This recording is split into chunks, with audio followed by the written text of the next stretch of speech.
60% des expériences en ligne débutent sur un moteur de recherche. Dans un monde où la visibilité en ligne est synonyme de succès pour toute entreprise, le référencement web devient l'outil incontournable pour atteindre cet objectif.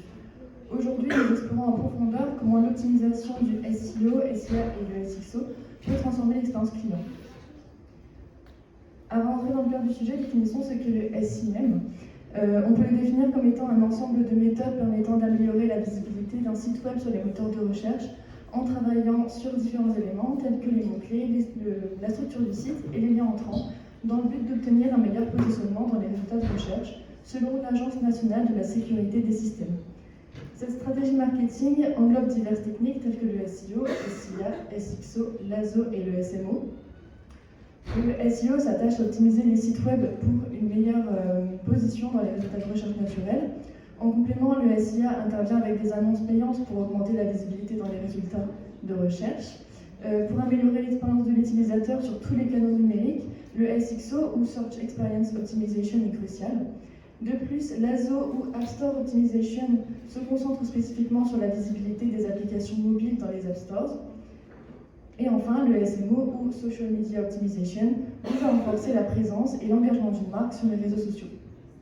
Ces différentes stratégies, combinées de manière appropriée, peuvent considérablement améliorer la présence en ligne et l'engagement des utilisateurs avec une marque ou une entreprise. Par exemple, on peut ici citer l'exemple d'Asos avec la requête pantalon beige Stradivarius.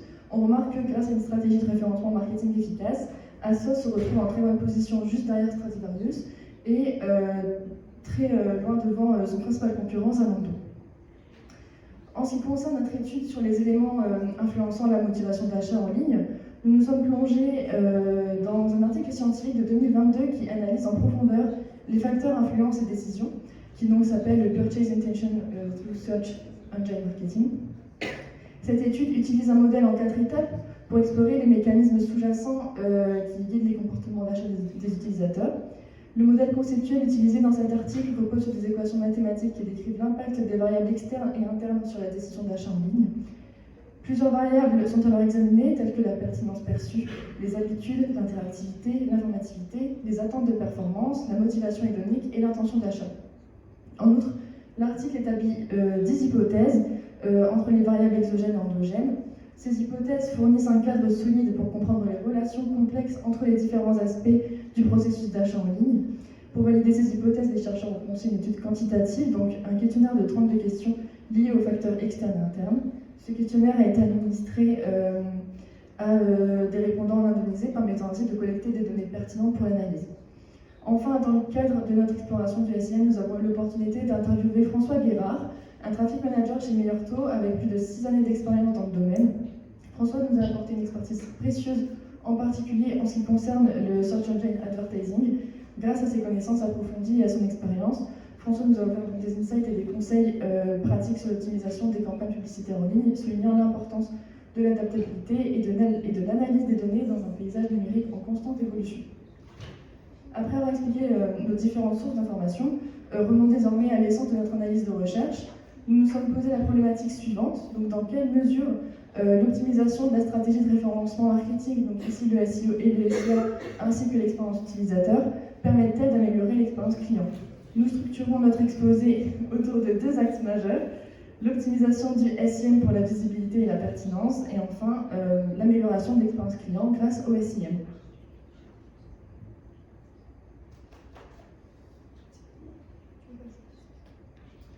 Du coup, il faut savoir tout d'abord que le référencement naturel joue un rôle crucial dans l'optimisation de la visibilité d'un site web dans les résultats de moteurs de recherche. Donc le Search Engine Optimization est une méthodologie qui va viser à augmenter la visibilité et le classement d'un site dans les résultats de recherche organique, c'est-à-dire non payantes, des moteurs de recherche. Donc le SEO va englober plusieurs techniques comme l'optimisation du contenu, des mots-clés, la gestion des balises HTML, l'amélioration de l'expérience client ou encore l'intégration de liens externes de qualité. Donc il faut savoir tout d'abord que plus de la moitié des visiteurs web privilégient d'abord le fait de se rendre sur un moteur de recherche comme Google avant de se rendre sur un site particulier. Donc d'où l'importance pour les entreprises de prêter attention au SEO afin qu'elles puissent être vues par les visiteurs en premier lieu et également attirer plus de visiteurs sur leur site. De plus, ces consommateurs qui utilisent les moteurs de recherche cherchent à gagner du temps et à trouver rapidement le produit qui leur convient. De ce fait, pour être présenté par Google dans les premiers résultats des consommateurs, il est primordial d'identifier et d'utiliser des mots-clés pertinents dans le contenu du site. Donc dans l'article que nous avons étudié, il y avait eu plusieurs hypothèses qui ont été émises.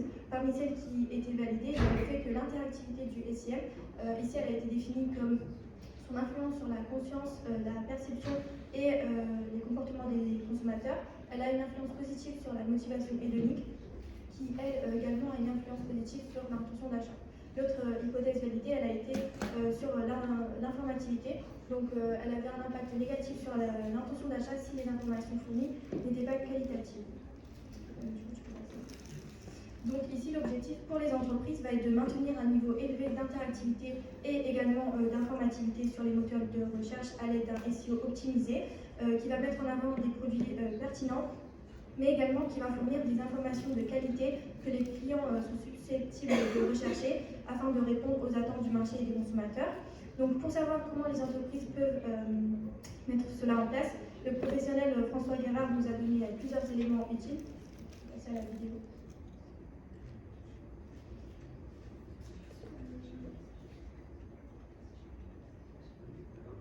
On a d'abord besoin. Il y a plein d'outils. Moi, je ne travaille pas directement sur le SEO, mais je peux vous en donner quelques-uns. On a d'abord besoin d'un outil qui nous permette de suivre les positions page sur les différents mots-clés pour savoir que la page, par exemple, sur les assurances animaux, elle est en troisième position sur la requête de vie vétérinaire. Ouais, c'est pas grave, on s'en fout. Suivre la position, suivre les KPI techniques et une grosse partie technique en fait dans le SEO. Il faut que le site soit capable de bien diriger le trafic des bots Google qui viennent crawler le site pour voir tout ce qui se passe sur le site en fait. Du coup, on peut voir que tout d'abord, il a également insisté sur la nécessité de créer des listes de mots-clés cohérentes avec le produit mis en avant, en identifiant tout ce que les utilisateurs sont aptes à rechercher pour que l'entreprise puisse être visible sur les différentes recherches possibles. Comme il a dit, pour pouvoir suivre la position, on peut utiliser Href ou SEMrush. Donc l'entreprise, elle va pouvoir savoir si elle est en tête de position ou non et justement ajuster sa stratégie. Également le fait de diriger les trafics des bots de Google, parce qu'en fait ils vont venir naviguer sur le site et analyser le contenu. Donc pour ça on peut utiliser ScreenFrog SEO qui va pouvoir nous retransmettre des informations utiles. On peut également analyser les informations SEO sur notre site web à l'aide de Google Search Console et également l'importance des KPI en utilisant Google Analytics, car on va pouvoir savoir si la stratégie SEO mise en place est efficace et optimisée, et justement si elle permet d'apporter de la visibilité à l'entreprise. Et pour finir, un point très important selon lui pour l'optimisation du SEO, ce sont les backlinks. Ce sont donc des liens entrants qui redirigent vers des sites externes. Ces liens-là doivent être de qualité, parce qu'en fait Google va savoir à quoi servent les pages qui sont derrière les liens. Donc en fait, si les liens sont de qualité, qui sont en bonne quantité et qui renvoient vers des sites à forte autorité, Google va rehausser la position de la page sur les résultats de recherche, ce qui va permettre justement d'augmenter la visibilité de l'entreprise. Donc finalement, on peut voir que toutes les entreprises doivent prendre en compte ces différents éléments afin d'avoir un référencement naturel qui soit efficace, qui va leur permettre d'avoir une meilleure visibilité sur les résultats de recherche et également qui permettra aux consommateurs d'avoir une meilleure expérience qui sera plus fluide, plus rapide et qui leur permettra de trouver justement les produits pertinents pour eux.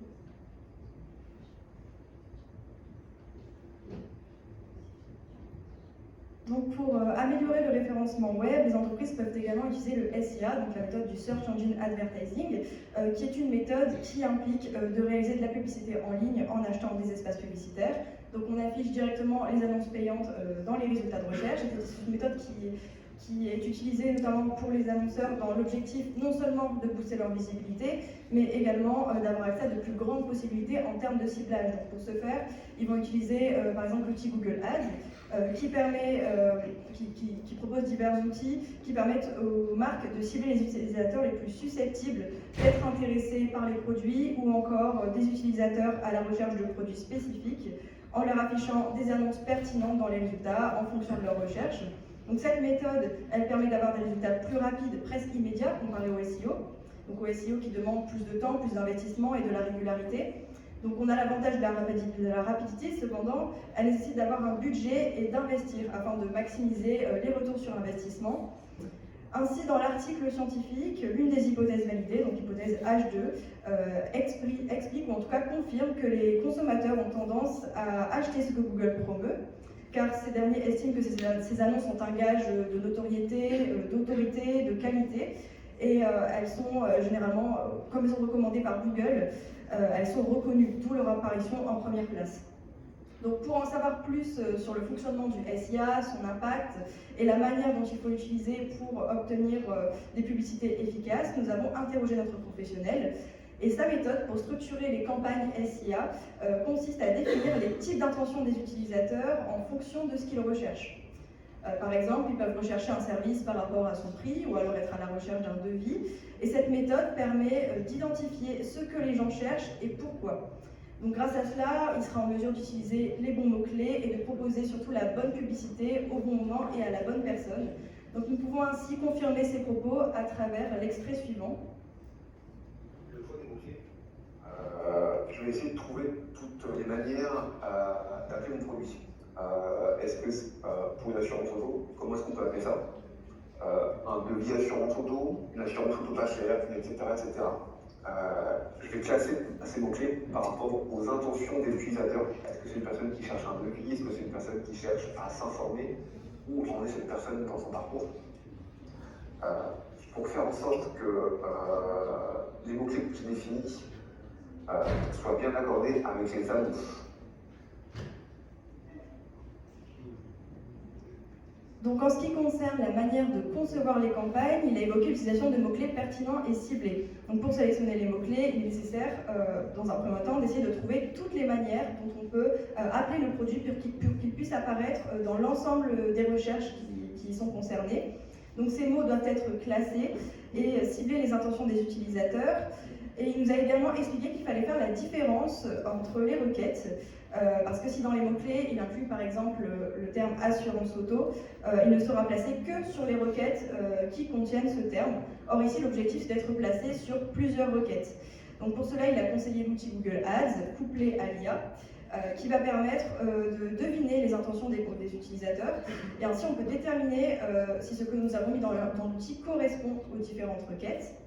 Donc la stratégie qu'il va utiliser pour le ciblage est la stratégie de l'entonnoir. Il va ainsi cibler dans un premier temps de manière assez large pour ensuite restreindre le ciblage pour que les mots-clés ne touchent que des utilisateurs qui l'intéressent. Donc en fin de compte, l'évaluation de l'efficacité de ces annonces payantes repose notamment sur l'analyse du retour sur investissement, donc à travers les indicateurs clés de performance, les KPI, notamment dans le cadre de son entreprise, la rentabilité sur les dépenses. C'est essentiel pour notre professionnel étant donné que c'est l'objectif principal de son entreprise. Cependant, pour d'autres entreprises, on peut avoir d'autres facteurs, d'autres indicateurs, notamment des indicateurs comme la notoriété, la visibilité, en examinant le nombre de visites, le nombre de vues, le taux d'engagement. Ainsi, l'efficacité varie en fonction des objectifs spécifiques des campagnes qui sont mises en place. Et donc en conclusion, il est important de retenir que pour optimiser le SEM, les stratégies SEO et SIA sont essentielles et elles sont distinctes. Les entreprises ne doivent pas nécessairement privilégier l'une au détriment de l'autre, mais elles doivent plutôt les utiliser, les travailler de manière complémentaire. Et le SEO offre une visibilité passive, tandis que le SIA impose de travailler avec des ventes publicitaires. Il est possible de combiner les deux pour apparaître sur les mêmes requêtes et ainsi maximiser la visibilité, ou au contraire les utiliser de manière distincte pour se positionner sur des requêtes différentes. Donc, ces approches permettent d'optimiser le SEM et permettent d'améliorer la visibilité de l'entreprise et la pertinence de son offre pour les clients, ce qui contribue à améliorer l'expérience client et l'intention d'achat de manière générale. Donc, notre article le confirme, les entreprises doivent proposer un site web optimisé pour améliorer l'expérience client. Tout d'abord, le graphisme est à prendre en compte, c'est un élément important pour le référencement, il fait référence aux éléments visuels de l'ensemble de l'interface utilisateur du site. Si l'on propose un site visuellement attrayant et agréable, les clients auront envie d'y naviguer. François Guérard l'affirme clairement dans son interview, comme le témoigne la vidéo suivante. La façon dont l'apparence graphique de la page est conçue, la façon dont l'expérience de l'utilisateur est conçue, en fait, ça va énormément changer les choses. Si tu as une page qui est toute grise et qui est hyper chiante à utiliser, c'est sûr que le son derrière, je pense qu'il s'en va. Pour y parvenir, la police, les caractères utilisés, la taille, l'espacement entre les différents éléments, l'homogénéité du site ou encore les couleurs contribueront à rendre un site web visuellement attrayant. D'ailleurs, selon François Guérard, l'UX design n'a pas forcément d'impact sur le référencement, mais il en a sur l'UX qui va se traduire par un site accessible. Il dit la chose suivante, les tailles de caractères, les couleurs, les contrastes, est-ce vraiment crucial? Je ne sais pas. Je ne sais pas quel est l'impact de tout ça, mais en tout cas, si notre site n'est pas accessible à tous, on prend déjà une pénalité. Ainsi, nous pouvons tout de même confirmer, après les propos de notre professionnel, que la motivation hédonique impacte la motivation et l'intention d'achat des consommateurs. Ici, la motivation hédonique se traduit par une expérience agréable due au graphisme. Il existe de nombreuses astuces pour rendre un site web attrayant et améliorer l'UX. Tout d'abord, le design d'un site web doit être adapté à l'entreprise. Le design doit donc répondre et correspondre à l'identité de l'entreprise. Par exemple, si une entreprise est spécialisée dans le bio, la couleur verte est pertinente. Nous devons également éviter de surcharger notre site web d'éléments visuels. Notre article, appuyé par les propos de François Guérard, conseille de prendre en compte les contenus interactifs du site web. Les contenus interactifs est un type de contenu qui invite les clients à interagir avec le site web. Cette interaction peut se faire de différentes manières, par des quiz, des sondages, des filtres.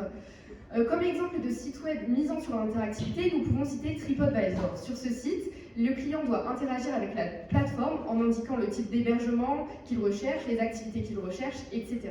Le même principe s'applique pour l'entreprise de François Guérard. À la suite de l'interview avec François Guérard, nous avons pu affirmer, tout comme l'a fait l'article, que l'interactivité a un fort impact sur l'intention d'achat.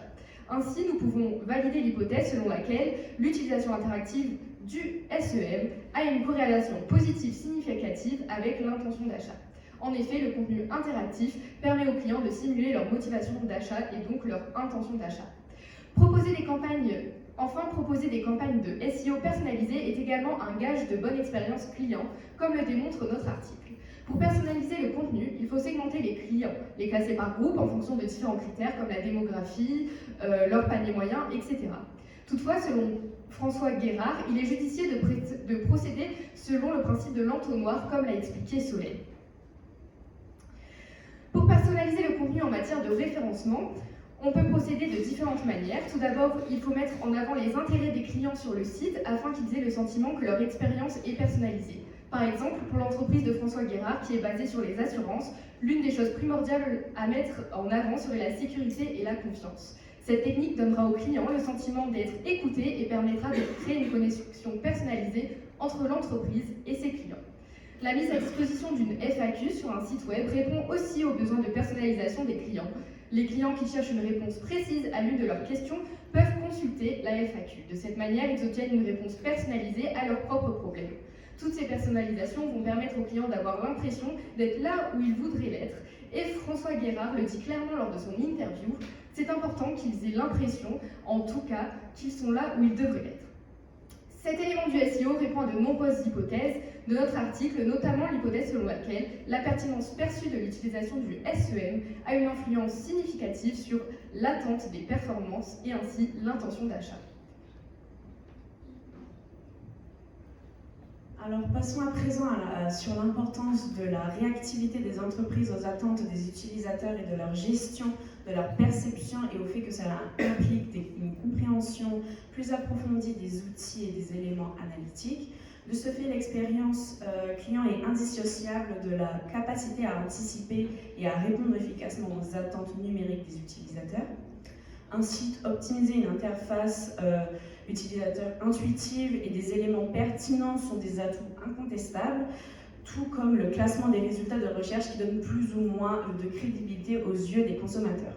En termes de notions qui sont revenues le plus souvent d'après nos recherches et nos analyses sont la réactivité et la performance.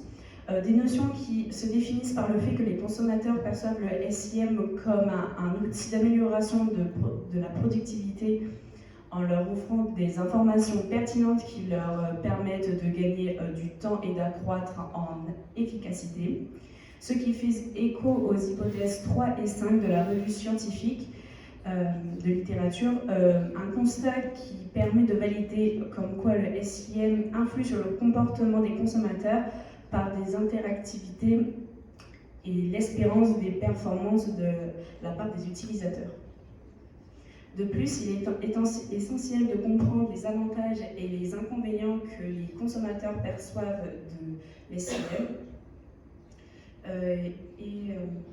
et ce afin d'éviter des impressions négatives susceptibles de porter atteinte à la réputation et à l'image de la marque en question, par exemple. C'est donc des éléments essentiels à prendre en compte pour satisfaire les attentes des consommateurs. En termes d'avantages, nous pouvons citer la pertinence des annonces et des résultats, et ce depuis la recherche initiale, mais également la fluidité et l'efficacité du processus d'achat. En ce qui concerne les inconvénients, il y a notamment les publicités mal ciblées ou un manque d'authenticité perçu des résultats de recherche, ce qui gâche l'expérience client. Dans son interview, M.